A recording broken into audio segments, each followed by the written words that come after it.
El concepto de negociación intercultural se refiere a varias cuestiones, entre las que se destacan el contexto cultural en el cual se desarrolla la negociación, el dilema de quién debe adaptarse a la cultura de la otra parte y sobre todo los componentes culturales de la negociación que hay que tener más en cuenta cuando se negocia en mercados internacionales.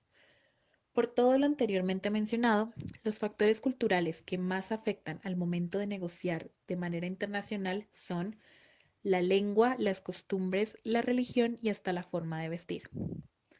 Para dar un ejemplo muy general de la negociación internacional y la importancia de la cultura, tenemos como caso a China, una de las superpotencias de la actualidad y país líder en el mercado de sus productos. Si se pretende realizar negocios con alguna empresa de origen chino, existen varios factores a considerar y que se deben tener en cuenta. Primero, a los chinos les gusta negociar cara a cara para poder leer las expresiones de su rostro. Segundo, ellos valoran la importancia de su idioma, por lo cual se recomienda facilitar un intérprete a mandarín e igualmente todos los documentos que se vayan a presentar dentro de la negociación deben estar previamente traducidos al mismo. Tercero, evite tocar temas delicados para ellos como la política y la religión. Y cuarto, aprenda algunas frases de saludo, brindis y despedida en mandarín. Ayudará a caer bien, principio fundamental de la teoría de la negociación. Para los negociadores, las diferencias culturales pueden representar barreras en el camino hacia un acuerdo exitoso, pero se debe recordar que estas diferencias también son una oportunidad de creación de acuerdos valiosos. Esto sugiere que las negociaciones interculturales son un espacio de oportunidades para quienes saben rentabilizar las diferencias, las preferencias, las prioridades, las creencias y los valores de las partes.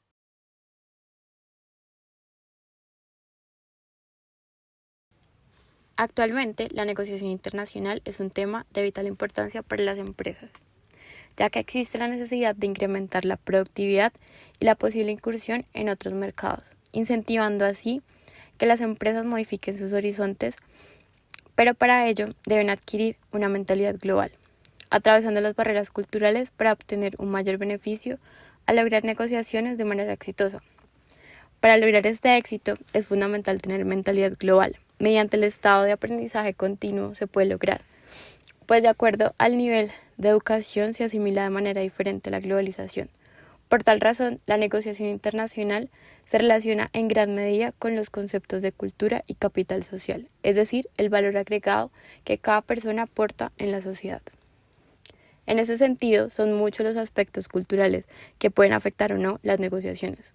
Un ejemplo representativo son las diferencias en las negociaciones por causa de la lengua, la religión o las costumbres de cada país, o incluso los matices de las ciudades dentro de una misma región. Para ilustrar de manera clara esta premisa, vamos a relacionar dos casos, uno nacional y otro internacional, de producción familiar que por motivos de conflicto armado tienen cambios que transforman las zonas y éstas se ven obligadas a tomar un rumbo diferente para sobrevivir y aprender a vivir con estas diferencias así y para así llegar a las negociaciones. Ahora bien, hablando de manera más específica y relacionando la negociación intercultural con el capital social, el primer caso se sitúa en los Llanos Orientales de Colombia, el cual desde el año 2017 se encuentra en la lista representativa de Patrimonio Cultural Inmaterial del Mundo declarado por la UNESCO.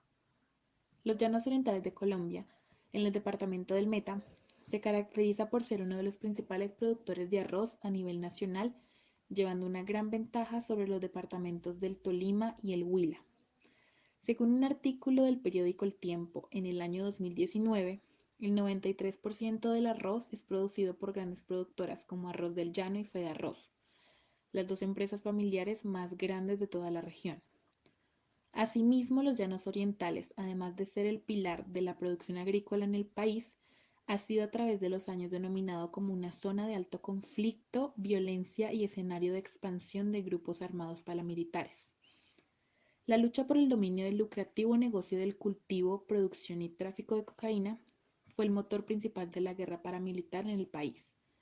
De acuerdo a lo mencionado anteriormente, el tema de la negociación internacional se ve influenciado por los diferentes aspectos culturales, los cuales pueden influir de manera positiva o negativa dentro de la misma. Un punto de suma importancia si se va a negociar desde otro país con una zona como los Llanos Orientales es conocer su cultura y su forma de hacer negocios. De nuevo, así sea dentro de un mismo país, no es lo mismo hacerlo con un departamento como el Meta, hacerlo con una ciudad distrito capital como lo es Bogotá. Las grandes negociaciones se realizan en la ciudad más importante de los Llanos Orientales, Villavicencio. Allí, según el Ministerio de Industria y Comercio, se tiene la tradición y la costumbre de negociar al ritmo del arpa, el cuatro y las maracas y deleitando un buen plato típico como lo es la carne a la llanera o mejor conocida como mamona. Para los empresarios metenses es de suma importancia que sus acuerdos con empresas tanto nacionales como internacionales se lleven a cabo rodeados de su exquisita cultura y tradición. A pesar de ser una zona de alto conflicto paramilitar, los Llanos Orientales comprende una zona rica en agricultura y rica en patrimonio cultural. Bueno, yo voy a hablar sobre dos países en los cuales vamos a hacer la comparación de la producción familiar, zonas de permanente conflicto y la negociación intercultural. Yo voy a hablar pues especialmente sobre Siria e Israel.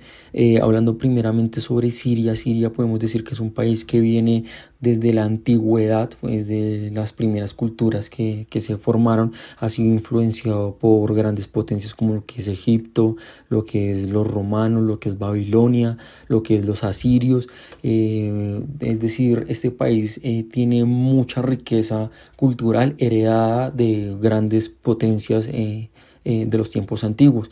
Es un país que sus familias vivían de lo que es la siembra del trigo, el centeno, legumbres, patatas, hortalizas, el vid, el olivo, algodón, cítricos y frutales de hueso. Digo que anteriormente porque pues como sabemos actualmente existe una guerra que prácticamente volvió sus campos de cultivo, los convirtió en campos de guerra. Entonces ya no es la Siria que fue en algún momento, pero pues esto digamos que ha sido algo que siempre ha sucedido en Siria. Es un país que siempre está envuelto en guerras, pero finalmente vuelve y sobresale y vuelve a una economía fuerte, pues según lo que nos habla la historia. Del otro lado, podemos, viéndolo desde el lado de Israel, vemos que Israel es un país que ha sido un país prácticamente muy nuevo. Prácticamente es de la Segunda Guerra Mundial. Es un país que prácticamente se formó con la ayuda de la Unión Europea. Es un país que ha sido económicamente, militarmente, a nivel de inteligencia, ha sido ayudado por los Estados Unidos. Es un país que pues prácticamente la mayoría, el 80% de su zona es desértica. Entonces ha tenido que vivir pues prácticamente de cultivos artificiales que ellos mismos han creado, y de esa forma pues pueden exportar más o menos unos 1.3 millones de productos cultivados hacia el exterior. Otra de sus fuertes económicos es el turismo. Digamos que es un factor importantísimo para prácticamente la sobrevivencia de lo que es Israel. Y otro de sus fuertes es el tema de el desarrollo tecnológico y militar, que le ha ayudado pues grandemente en el tema económico. Hablando, digamos que ya de como zona de conflicto a nivel de Siria, Siria es un país que siempre se ha visto envuelto en las zonas de conflicto con todos los países a su alrededor. Más aún ya cuando se formó eh, Israel. Siria nunca estuvo de acuerdo con la formación de un Estado porque siempre consideró que había sido una guerra que era de los europeos, y finalmente vino a tener los resultados dividiendo una zona que es árabe, donde ellos no tuvieron ninguna injerencia en esa guerra. Entonces nunca aceptaron a Israel como un Estado. y lo cual yo, digamos que durante el transcurso desde la creación de Israel, hablando ya dentro de lo que es Israel y Siria, en una gran zona de conflicto. Digamos que dentro de la negociación intercultural a nivel de, hablando de Siria, Siria es un país que siempre se ha visto pues predispuesto a lo que es el tema de la negociación. Digamos que incluso hubo algo que se llamó el Zoco de Alepo, que era donde muchas de las culturas, digamos que muchas caravanas pasaban por esa intercesión y siempre hubo un intercambio religioso, cultural y comercial para los sirios. Digamos que no era, digamos que a nivel de globalización no es algo nuevo para ellos, pero siempre se ha visto que las potencias han intentado aplacar el crecimiento de Siria, pues porque hay un interés petrolero en esa zona. Entonces inventan que tienen armas de destrucción masiva y todo este tema, pues para pues para que sea más fácil pues digamos, inventar cualquier excusa y tratar de extraer todo el petróleo en lo posible de Siria. Israel, en cambio, es un país que, pues, siendo una zona que es desértica y que, pues, prácticamente no tiene algo que explotar, es un país que prácticamente está tratando de sobrevivir rodeado de países, de alguna forma hablando de países enemigos. Es un país que vive prácticamente en conflicto, en tensión. De hecho, la historia habla de que ha habido varias guerras con sus vecinos, inclusive una de ellas es la guerra de 6 días, donde Israel pues salió vencedor, armando pues cierta estrategia para ganar la guerra. Y en cuanto a su negociación intercultural, pues vemos que el desarrollo tecnológico le ha sido algo muy importante. El tema de la zona religiosa pues también ha sido algo muy importante pues para ganar, digamos que esa fuerza económica durante el tiempo. La negociación intercultural, digamos que con sus países vecinos no ha sido muy buena, pero a nivel ya fuera más a nivel internacional, con su desarrollo tecnológico pues ha podido vender mucho el tema de la tecnología. Entonces digamos que ese es un pequeño análisis de lo que es la producción familiar, zonas de permanente conflicto y negociación intercultural entre lo que es la comparación entre lo que es Siria e Israel.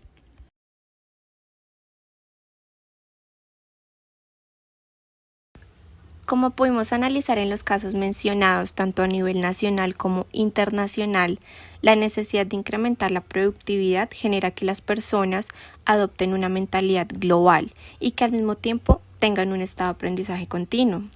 Al momento de entablar negociaciones con el mundo, nos encontramos con diferentes barreras.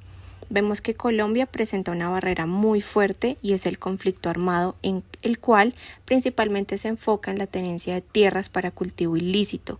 Por esta razón se genera una baja producción para cultivos de la canasta familiar, lo que afecta no solo a la economía familiar, también regional y en un gran porcentaje nacional. Es importante comprender que el mundo está en constante evolución político, tecnológico, social y cultural. Este último aspecto es fundamental, ya que permite un mundo interculturalizado y productivo en todos los aspectos posibles.